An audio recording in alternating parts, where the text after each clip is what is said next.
Hello friends, welcome to Vrindavan PSC world. അപ്പോൾ നമ്മുടെ company board LGSന്റെ notification ഉടനെ ഉണ്ടാവുമെന്ന് നിങ്ങൾ അറിഞ്ഞു കാണുമല്ലോ. അപ്പോൾ നമുക്ക് പ്രോബബ്ലി ഒരു മാർച്ച് ഏപ്രിലൊക്കെ ആകുമ്പോൾ എക്സാം പ്രതീക്ഷിക്കാം. 7th സ്റ്റാൻഡേർഡ് ആണ് മിനിമം ക്വാളിഫിക്കേഷൻ. പക്ഷേ ഡിഗ്രി ലെവലിലുള്ളവർക്കും ഇത് അപ്ലൈ ചെയ്യാൻ പറ്റും. അപ്പോൾ സ്വാഭാവികമായിട്ടും ഒരു കോമ്പറ്റീഷൻ കൂടുതലായിരിക്കും ഈ ഒരു എക്സാമിന്, അല്ലെ? പക്ഷേ കമ്പയർഡ് ടു നമ്മളുടെ LDC VFA നമുക്ക് നല്ല രീതിയിൽ പഠിച്ചെടുക്കാൻ സാധിക്കുന്ന ഒരു സിലബസ് ആണ് LGSന്റെ. ഓക്കെ, കണ്ടന്റ്സ് കുറവാണ്, അല്ലെ? അത് മാത്രമല്ല, നമ്മൾ എപ്പോഴും കുറച്ച് ബുദ്ധിമുട്ടായിട്ട് കണക്കാക്കുന്ന ഇംഗ്ലീഷും മലയാളം ഇതൊന്നും ഇതിലില്ല. ഇംഗ്ലീഷ് മലയാളം നമ്മുടെ ലാംഗ്വേജ് സൈഡിൽ നിന്ന് ഈ രണ്ട് സാധനം ഇല്ല LGSന്. സോ നമ്മൾ പഠിക്കേണ്ട ആ ഒരു പോർഷൻസിന്റെ അളവ് സബ്ജക്റ്റും കുറഞ്ഞു LGSന്. ഓക്കെ, അപ്പൊ നല്ല രീതിയിൽ ശ്രമിച്ചാൽ നിങ്ങൾക്ക് ഏത് ക്വാളിഫിക്കേഷൻ ആണെങ്കിലും നിങ്ങൾ ഇതിനും അപ്ലൈ ചെയ്യാൻ ആഗ്രഹിക്കുന്നുണ്ട് എങ്കിൽ, പഠിക്കണമെന്ന് ആഗ്രഹിക്കുന്നുണ്ട് എങ്കിൽ തീർച്ചയായിട്ടും നിങ്ങൾക്ക് എന്ത് ചെയ്യാം, സെൽഫായിട്ട് ഒരു സ്റ്റഡി പ്ലാൻ പ്രിപ്പയർ ചെയ്ത് പഠിക്കാൻ സാധിക്കും. ഇനി LGS ഫോക്കസ്ഡ് ആയിട്ട് ചെയ്യാമെന്നുണ്ടെങ്കിൽ നിങ്ങൾക്ക് അങ്ങനെ ചെയ്യാം. അല്ലെങ്കിൽ ജനറലൈസ്ഡ് ആയിട്ട് 10th ലെവൽ എന്നുള്ള രീതിയിൽ നിങ്ങൾക്ക് പഠിക്കാം. LGS, LDC, VFA എന്നുള്ള രീതിയിൽ നിങ്ങൾക്ക് പഠിക്കാം. ഇതിന് പഠിക്കുമ്പോൾ ഓട്ടോമാറ്റിക്കലി ഇത് കവേർഡ് ആയി പൊക്കോളും LGSന്റെ പോർഷൻസ്. അപ്പോൾ അത് നിങ്ങൾക്ക് ഒരിക്കലും ബുദ്ധിമുട്ട് വരില്ല. ഇനി ഡിഗ്രി ലെവൽ പഠിക്കുന്ന ആൾക്കാരാണെങ്കിൽ ഈ LDC VFAക്ക് സ്പെഷ്യൽ ടോപ്പിക്സ് കുറച്ചും കൂടി ശ്രദ്ധിച്ച് പഠിക്കേണ്ടി വരും. അഡീഷണൽ ആയിട്ട് കുറച്ച് കാര്യങ്ങൾ വരുന്നുണ്ട്. ഓക്കെ, അതുപോലെ ഡിഗ്രി ലെവലിനും പ്രിലിംസിന്റെ ആ ഒരു സിലബസിൽ കുറച്ച് മാറ്റം വരുത്തിയിട്ടുണ്ട്. അപ്പോൾ അവിടെയും എക്സ്ട്രാ കുറച്ച് കാര്യങ്ങൾ പഠിക്കേണ്ടി വരും. സോ അത് ഡിപ്പെൻഡ് ചെയ്ത് നിങ്ങൾ എന്ത് ചെയ്യുക, ജനറലൈസ്ഡ് ആയിട്ട് പഠിക്കുകയാണെങ്കിൽ എന്ത് കാര്യം ഇപ്പോൾ സിലബസിൽ നോർമലി പറയുന്ന Kerala history, Indian history, world history, Indian geography, world geography, Kerala geography എന്നൊക്കെ പറയുന്ന സബ്ജക്ട്സ് നിങ്ങൾ ഏത് പോർഷൻ എടുത്താലും അത് കുറച്ച് ഡെപ്തി പഠിച്ചാൽ നിങ്ങൾക്ക് ഈ പറയുന്ന ഏത് ലെവൽ ഓഫ് എക്സാംസിനും ഉപകാരപ്പെടും. ഓക്കെ, സോ അവിടെ നിങ്ങൾ സൂക്ഷിക്കേണ്ട ഒരു കാര്യം എന്ന് പറയുന്നത് എന്താണെന്ന് വെച്ച് കഴിഞ്ഞാൽ, നിങ്ങളിപ്പോൾ പ്രൈമർലി LGS ഫോക്കസ് ചെയ്യുന്ന ഒരാളാണെങ്കിൽ നിങ്ങൾക്ക് കൃത്യമായിട്ട് ഒരു 90 ഡേയ്സിന്റെ സ്റ്റഡി പ്ലാൻ സ്വയം ഉണ്ടാക്കാൻ സാധിക്കും. ഓക്കെ, അത് മാത്രം മതി എന്നുള്ളൊരു രീതിയിലാണ് നിങ്ങൾ പഠിക്കുന്നത് എങ്കിൽ നിങ്ങൾക്ക് അവിടെ മലയാളം, ഇംഗ്ലീഷ് സ്കിപ്പ് ചെയ്യാം. കാരണം ഈ സംഭവം അവിടെ ഇല്ല. ഓക്കെ, ഇത് നിങ്ങൾക്ക് ഒഴിവാക്കി കിട്ടിയപ്പോൾ അത്രയും ഭാരം കുറഞ്ഞു.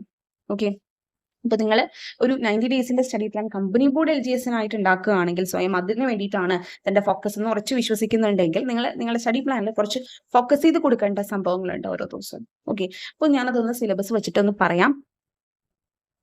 നോക്കിയേ, ഇതിൽ കറണ്ട് അഫയേഴ്സിന് 10 മാർക്സ് ആണ്. ഇത് LDC VFAക്ക് 20 മാർക്സ് ആണ്. ഓക്കെ, അപ്പോൾ അതിൻ്റെതായ ഇമ്പോർട്ടൻസ് ഉണ്ട്. LDC VFAയിൽ കുറച്ച് കൂടുതലാണെന്ന് നിങ്ങൾക്ക് മനസ്സിലായി. ഇനി രണ്ടാമത്തത് ഇന്ത്യൻ ജോഗ്രഫിയാണ്. ഇന്ത്യൻ ജോഗ്രഫിക്ക് മാത്രമായിട്ടാണ് ഇവിടെ 10 മാർക്സ് പറഞ്ഞിട്ടുള്ളത്.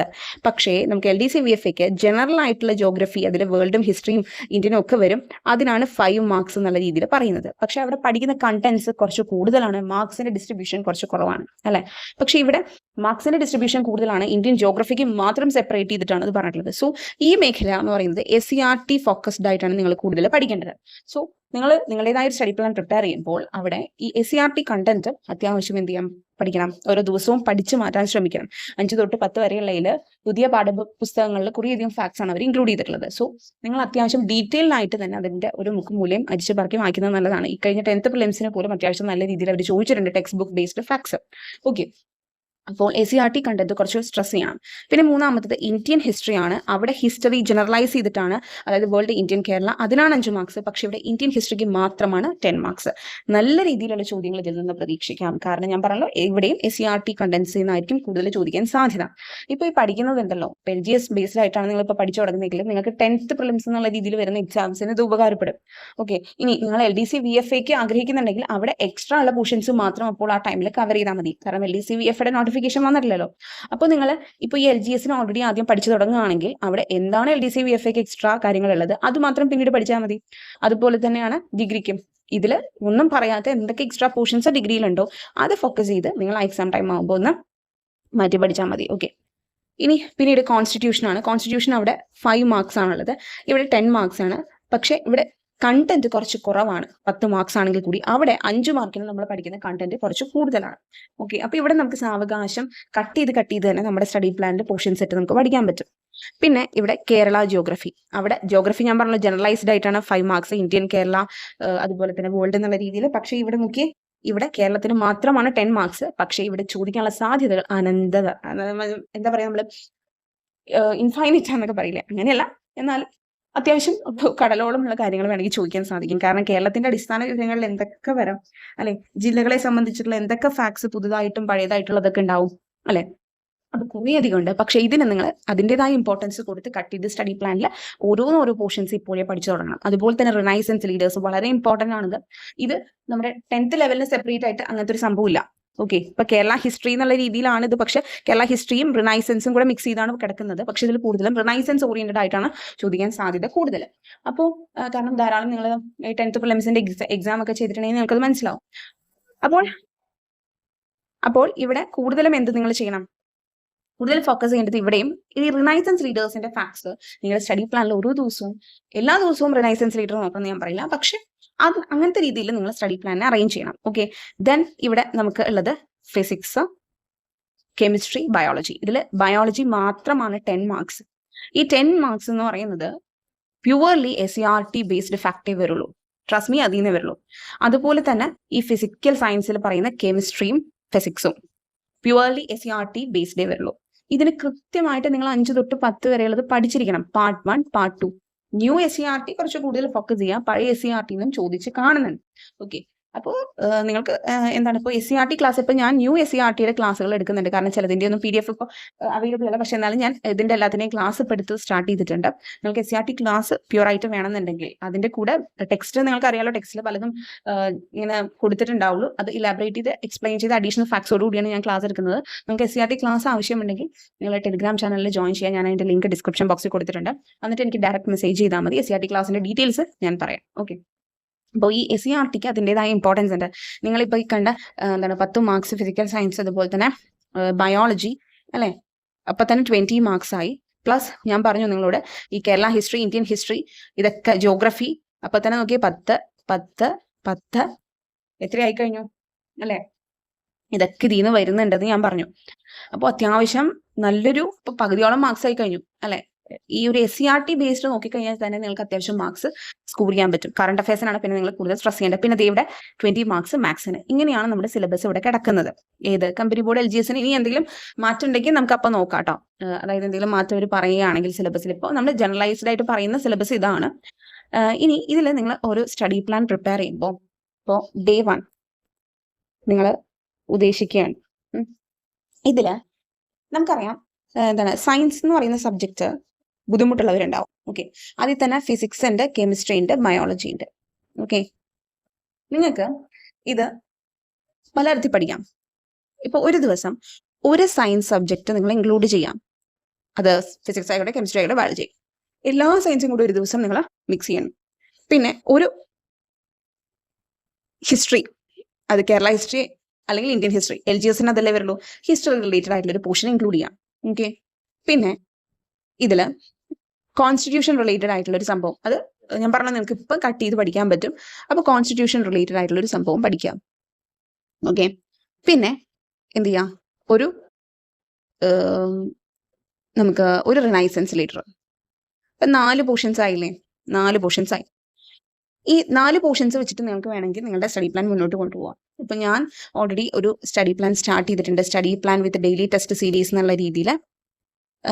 ഓക്കെ, ഇത് നിങ്ങൾ അറിഞ്ഞു കാണും, ഞാൻ പറഞ്ഞിട്ടുണ്ടായിരുന്നു മുൻപും. ഇത് ജനറൽ ആയിട്ടാണ് ഞാൻ തുടങ്ങിയിട്ടുള്ളത്. LGS, LDC, VFA. അപ്പോൾ ഇത് എല്ലാം കൂടെ കണക്ട് ചെയ്തിട്ടുള്ള പോർഷൻസ് എന്നുള്ള രീതിയിലാണ് സ്റ്റഡി പ്ലാൻ ഇട്ടിരിക്കുന്നത്. പക്ഷേ ഞാൻ കൂടുതലും LGS ആണ് ആദ്യം കോൺസെൻട്രേറ്റ് ചെയ്യുന്നത്.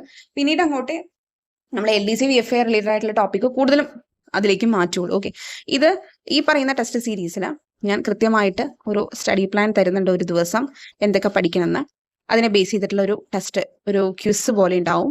മിനിമം 20 ക്വസ്റ്റ്യൻസ് ആയിരിക്കും ഉണ്ടായിരിക്കുക, ടൈം ബൗണ്ട് ആയിട്ട്. ഓക്കെ, ഇത് കൃത്യമായിട്ട് നമ്മൾ അറ്റൻഡ് ചെയ്ത് പോകും. വീക്കെൻഡ് റിവിഷനും ഉണ്ടാവും. ഓക്കെ, ഇതിൽ SCRT ബേസ്ഡ് പോർഷൻസും പറയും. ഏതൊക്കെ SCRT പാഠഭാഗങ്ങളാണ് വായിക്കേണ്ടത് എന്നുള്ളതും പറഞ്ഞിട്ട് നമ്മൾ ചെയ്യും. അല്ലാതെയുള്ളതും പറയും. ഓക്കെ, ഇതിൽ ജോയിൻ ചെയ്യാൻ താല്പര്യമുള്ളവർ ഞാൻ പറഞ്ഞ പോലെ തന്നെ ടെലിഗ്രാമിൽ എനിക്ക് മെസ്സേജ് ചെയ്താൽ മതി, ജോയിൻ ചെയ്തിട്ട്. അപ്പോൾ നിങ്ങൾക്ക് അതിനനുസരിച്ചുള്ളത് കിട്ടും. അപ്പോൾ ഇപ്പം നിങ്ങൾക്ക് സെൽഫായിട്ട് ക്രിയേറ്റ് ചെയ്ത് പഠിക്കണമെന്നാണെങ്കിൽ ഞാൻ നേരത്തെ പറഞ്ഞ പോലെ തന്നെ ഒരു സയൻസ് സബ്ജക്റ്റ്, ഒരു ഹിസ്റ്ററി റിലേറ്റഡ്, അത് ഇന്ത്യൻ അല്ലെങ്കിൽ ഇത് കേരളം, പിന്നെ കോൺസ്റ്റിറ്റ്യൂഷൻ വന്നു, പിന്നെ 4 ഒരു റിനൈസൻസ് ലീഡർ വന്നു. ഇനി Day 2 എടുക്കുകയാണെങ്കിൽ നിങ്ങൾക്ക് എന്ത് ചെയ്യാം, ഈ സയൻസ് സബ്ജക്റ്റ് തന്നെ അടുത്ത സയൻസ് സബ്ജക്റ്റ്, ഇപ്പോൾ ഇവിടെ സപ്പോസ് ഫിസിക്സ് ആണ് എടുത്തെങ്കിൽ ഇവിടെ കെമിസ്ട്രി എടുക്കാം. രണ്ടാമത്തെ ദിവസം നിങ്ങൾക്ക് എന്താണ് ഇന്ത്യൻ ഹിസ്റ്ററിയാണ് ഇവിടെ എടുത്തെങ്കിൽ ഇവിടെ കേരള ഹിസ്റ്ററി എടുക്കാം.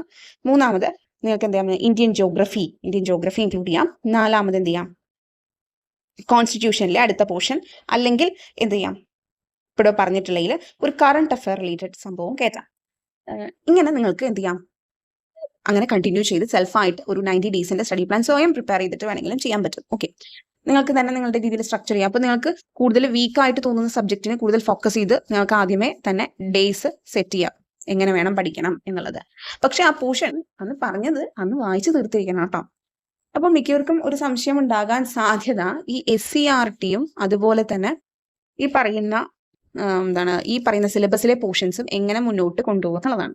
ഇപ്പൊ നിങ്ങൾ ഒരു ടോപ്പിക് എടുക്കുകയാണെങ്കിൽ ആ ടോപ്പിക്ക് റിലേറ്റഡ് ആയിട്ട് SCERT പാഠഭാഗങ്ങൾ എന്ന് പറയുന്നത് കുറേ ഉണ്ട്. 5 തൊട്ട് 10 വരെയുള്ള ഓരോ ക്ലാസ്സുകളിലും ഈ പറയുന്ന ടോപ്പിക്ക് ഇതിരിച്ച് ഓരോന്നായിട്ട് കൊടുത്തിട്ടുണ്ട്.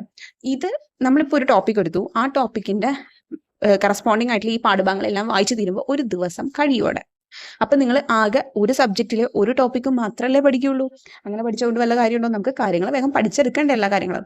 അപ്പോൾ അങ്ങനെ ചെയ്യുന്നതായിരിക്കില്ല ബെറ്റർ. നിങ്ങൾ ടോപ്പിക് റിലേറ്റഡ് ആയിട്ട് പോവുകയാണെങ്കിൽ ടോപ്പിക് റിലേറ്റഡ് ആയിട്ട് നിങ്ങൾക്ക് റാങ്ക് ഫയലോ അല്ലെങ്കിൽ നിങ്ങളിപ്പോൾ കോച്ചിങ് ചെയ്യുന്നവരാണെങ്കിൽ അതിന്റെ ക്ലാസ്സുകളോ നിങ്ങൾക്ക് എന്ത് ചെയ്യാം, കൃത്യമായിട്ട് നോക്കി പോവാം ടോപ്പിക്ക്. എന്നിട്ട് ആ ടോപ്പിക്ക് കംപ്ലീറ്റ് ചെയ്ത് വായിക്കുക, പഠിക്കുക. പിന്നെ നിങ്ങൾ SCERT എന്ന് പറയുന്നത് സെപ്പറേറ്റ് നിങ്ങളുടെ സ്റ്റഡി പ്ലാനിൽ ഒരു പോർഷൻ ആയിട്ട് തന്നെ വയ്ക്കാം.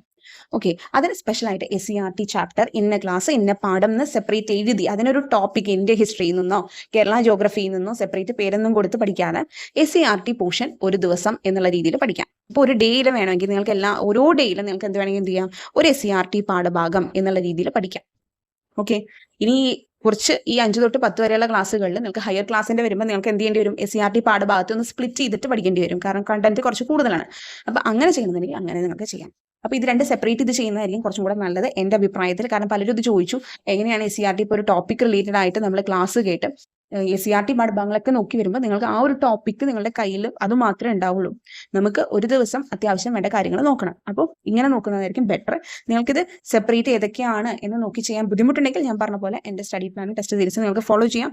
ആ കോഴ്സിലോട്ട് ജോയിൻ ചെയ്താൽ മതി. ഞാൻ പറഞ്ഞ പോലെ ടെലിഗ്രാം ചാനലിൻ്റെ ലിങ്ക് കൊടുത്തിട്ടുണ്ട്, അതിൽ ജോയിൻ ചെയ്താൽ നിങ്ങൾക്ക് ഡയറക്റ്റ് മെസ്സേജ് എനിക്ക് അയച്ചു തന്നാൽ ഞാൻ ഡീറ്റെയിൽസ് പറയാം. ഓക്കെ, വളരെ അഫോർഡബിൾ പ്രൈസിലാണ് ഞാനത് ചെയ്യുന്നത്. അതിന് അത്രയും എഫേർട്ട് എടുക്കുന്നുണ്ട്. ഞാൻ പ്രിപ്പയർ ചെയ്ത് ബുക്കൊക്കെ നിങ്ങളെ കാണിച്ചു എങ്ങനെയാണ് ഞാൻ ക്വസ്റ്റ്യൻസ് ഒക്കെ സെറ്റ് ചെയ്യുന്നത് എന്നുള്ളത്. സ്റ്റേറ്റ്മെന്റ് ടൈപ്പ് ഓഫ് ക്വസ്റ്റ്യൻസ് ഒക്കെ ഇൻക്ലൂഡ് ചെയ്തിട്ടുള്ള ക്വിസാണ് നമ്മൾ ഇൻക്ലൂഡ് ചെയ്യുന്നത്. ഓക്കെ, അപ്പോൾ അങ്ങനെ ചെയ്യാം. ഇനി ഇതിൽ കറണ്ട് അഫെയർ എന്ന് പറയുന്ന ഒരു പോർഷനും കൂടെ നമുക്ക് ഉണ്ടല്ലോ പഠിക്കാൻ. അപ്പോൾ നിങ്ങളുടെ സ്റ്റഡി പ്ലാൻ നിങ്ങൾക്ക് വേണമെങ്കിൽ എന്ത് ചെയ്യാം, സബ്ജക്ട് ഓറിയന്റഡ് ആയിട്ടുള്ള കറണ്ട് അഫെയർ ടോപ്പിക്സ് ഉണ്ട്. ഓക്കെ, സബ്ജക്ട് ഓറിയന്റഡ് ആയിട്ടുള്ള കറണ്ട് അഫെയർ ടോപ്പിക്സ് ഉണ്ട്. ഈ കറണ്ട് അഫെയർ ടോപ്പിക്സ് നിങ്ങൾ കൂടുതലും എന്ത് ചെയ്യണം എന്നറിയോ, അത് അങ്ങനെ തന്നെ പഠിക്കണം. സബ്ജക്ട് ലൈക്ക് സ്പേസ്, അവാർഡ്, എന്തെങ്കിലും സ്പെഷ്യൽ അവാർഡ് ഉണ്ടെങ്കിൽ അത്. ഓക്കെ, ഇനി എന്തെങ്കിലും ഇവന്റിന്റെ ആണെങ്കിൽ ഇവന്റ്, അങ്ങനെ തന്നെ പഠിക്കണം. ഇനി മന്ത്ലി നമ്മൾ പറയുന്ന കുറെ ബേസിക് ആയിട്ടുള്ള ഫാക്ട്സ് ഉണ്ട്. ജനറൽ ആയിട്ടുള്ള കുറച്ച് ഇങ്ങനെ ഫാക്ട്സ് നമ്മൾ ഒരു പോയിന്റ് ഔട്ട് ചെയ്ത് പോയിന്റ്സ് ആയിട്ട് പറയില്ലേ, അങ്ങനെയുള്ളതുണ്ട്. അത് നമ്മൾ സെപ്പറേറ്റ് പഠിക്കണം, ഇത് സെപ്പറേറ്റ് പഠിക്കണം. കൂടുതലും സബ്ജക്ട് ഓറിയന്റഡ് വരാനാണ് ചാൻസ് കൂടുതൽ. എന്നിരുന്നാലും അല്ലാതെയും കണ്ടിട്ടുണ്ട്. ഓക്കെ, അപ്പോൾ അതിന് അതിൻ്റെതായ ഇമ്പോർട്ടൻസ് കൊടുത്തു വേണം പഠിക്കാൻ. ഓരോ റിനൈസൻസ് ലീഡറിനെ നമ്മൾ ബെറ്റർ ആയിട്ട് കവർ ചെയ്ത് പോകണം. ഇപ്പോൾ ഞാൻ ഓൾറെഡി സ്റ്റാർട്ട് ചെയ്ത സ്റ്റഡി പ്ലാനിൽ ഇപ്പോൾ നമ്മൾ നാലോളം റിനൈസൻസ് ലീഡേഴ്സിന്റെ പഠിക്കാൻ പറഞ്ഞു കഴിഞ്ഞു, അതിന്റെ ക്വസ്റ്റ്യൻസും കണ്ടു കഴിഞ്ഞു. പക്ഷെ നമ്മളിതിൽ വീക്കെൻഡ് റിവിഷനും ചെയ്യുന്നുണ്ട്. അപ്പോൾ പുതുതായിട്ട് ചേരാൻ താല്പര്യമുള്ളവർക്ക് നമ്മൾ ഓൾറെഡി ഇപ്പോൾ ഈ കഴിഞ്ഞ ഒരു ദിവസമേ തുടങ്ങിയിട്ടുള്ളൂ, നിങ്ങൾക്ക് ഇപ്പോഴും ജോയിൻ ചെയ്യാം. പക്ഷെ ഇത് ജനറൽ ആണ്. എന്നിരുന്നാലും നിങ്ങൾക്ക് തീർച്ചയായിട്ടും ഇത് ഉപകാരപ്പെടും. കാരണം നിങ്ങൾക്ക് ഒരു ഡിഗ്രി ക്വാളിഫിക്കേഷൻ ഉണ്ടെങ്കിൽ നിങ്ങൾ തീർച്ചയായിട്ടും ഈ എക്സാം എല്ലാം എഴുതണം എന്നേ ഞാൻ പറയുള്ളൂ. ഇനി നിങ്ങൾ LGS മാത്രമേ ഫോക്കസ് ചെയ്യുന്നുള്ളൂ എങ്കിൽ അങ്ങനെ അനുസരിച്ചുള്ള ഒരു സ്റ്റഡി പ്ലാനാണ് ഞാൻ ഇടുന്നത്. അതിൽ ഒരെണ്ണം എന്തുണ്ടാവുള്ളൂ, LDC VFA ടോപ്പിക് എന്നുള്ള രീതിയിൽ, എക്സ് ഫാക്ടർ എന്നുള്ള രീതിയിൽ ഉണ്ടാവുള്ളൂ. ഓക്കെ, ഇവിടെ നമുക്ക് LGSന് എക്കണോമിക്സ് ഒന്നും ഇല്ല. അപ്പം അതൊരു ഗുണമാണ്, നിങ്ങളത് മനസ്സിലാക്കണം. എക്കണോമിക്സ് ഇല്ല, മലയാളമില്ല, ഇംഗ്ലീഷ് ഇല്ല, കേരള ഗവേണൻസ് ഇല്ല, IT ഇല്ല, ആർട്സ്, സ്പോർട്സ്, ലിറ്ററേച്ചർ ഇല്ല, അല്ലേ? ഇതൊക്കെ നമ്മളെ സംബന്ധിച്ചിടത്തോളം വലിയൊരു സംഭവങ്ങളാണ്. വേൾഡ് ജോഗ്രഫി ഇല്ല, വേൾഡ് ഹിസ്റ്ററി ഇല്ല. ഇതൊക്കെ നോക്കുമ്പോൾ LGS പഠിക്കാൻ കുറച്ചും കൂടെ സിമ്പിൾ അല്ലേ? പക്ഷെ അതിൻ്റെതായ ബുദ്ധിമുട്ടും ഉണ്ട്. In the sense cut off അത്യാവശ്യം ഉണ്ടായിരിക്കും, അല്ലേ? അപ്പൊ ആ ഒരു ലെവലിലോട്ടൊരു എബവ് 75 ഒക്കെ എത്തണം എന്നുണ്ടെങ്കിൽ ഞാൻ പറഞ്ഞ പോലെ കൃത്യമായിട്ട് SCERT ഒക്കെ മനസ്സിലാക്കി പഠിക്കണം. വെറുതെ വായിച്ചു പോയിട്ടും കാര്യമില്ല, വേണ്ടത് പഠിക്കുക എന്നുള്ളതാണ് ഏറ്റവും ഇമ്പോർട്ടൻറ്റ്. എന്നെ സംബന്ധിച്ചിടത്തോളം ഏറ്റവും ഞാൻ ഇമ്പോർട്ടൻ്റ് ആയിട്ട് കണക്കാക്കുന്ന ഒരു കാര്യം അതാണ്. കുറവ് കാര്യങ്ങൾ പഠിക്കുക. അത് വേണ്ടത് പഠിക്കുക. ഓക്കെ. കുറവ് കാര്യങ്ങൾ ഇൻ ദ സെൻസ് വേണ്ടത് മാത്രം വേണ്ട രീതിയിൽ പഠിക്കുക എന്നുള്ളതാണ് എൻ്റെ ഒരു പോയിന്റ്. അത് കുറച്ച് മെറ്റീരിയൽസ് വെച്ചിട്ടാണെങ്കിൽ എക്സാമിൻ്റെ ഒരു പോയിന്റ് ഓഫ് വ്യൂവിൽ വേണ്ടത് പഠിക്കാം. കൂടുതൽ PYQs സോൾവ് ചെയ്യുക, മോക്ക് ടെസ്റ്റുകൾ ചെയ്യുക എന്നുള്ളതാണ് ഞാൻ കൂടുതലും ടാർഗറ്റ് ചെയ്യുന്നത്. എനിക്ക് കൂടുതലും മാർക്സ് ഇംപ്രൂവ് ചെയ്യാൻ സഹായിച്ചിരിക്കുന്നത് അതാണ്. സോ ഇത്തരം കാര്യങ്ങൾ പറയണമെന്ന് തോന്നി. അപ്പോൾ നിങ്ങൾക്ക് സെൽഫായിട്ട് പ്രിപ്പയർ ചെയ്ത് അങ്ങനെ വേണമെങ്കിൽ അങ്ങനെ പഠിച്ചു തുടങ്ങാം. എൻ്റെ ഹെൽപ്പ് വേണമെങ്കിൽ നിങ്ങൾക്ക് അതും ചോദിക്കാം കേട്ടോ. ഓക്കെ. അപ്പോൾ നമുക്ക് നെക്സ്റ്റ് വീഡിയോയിൽ കാണാം. Thank you for watching.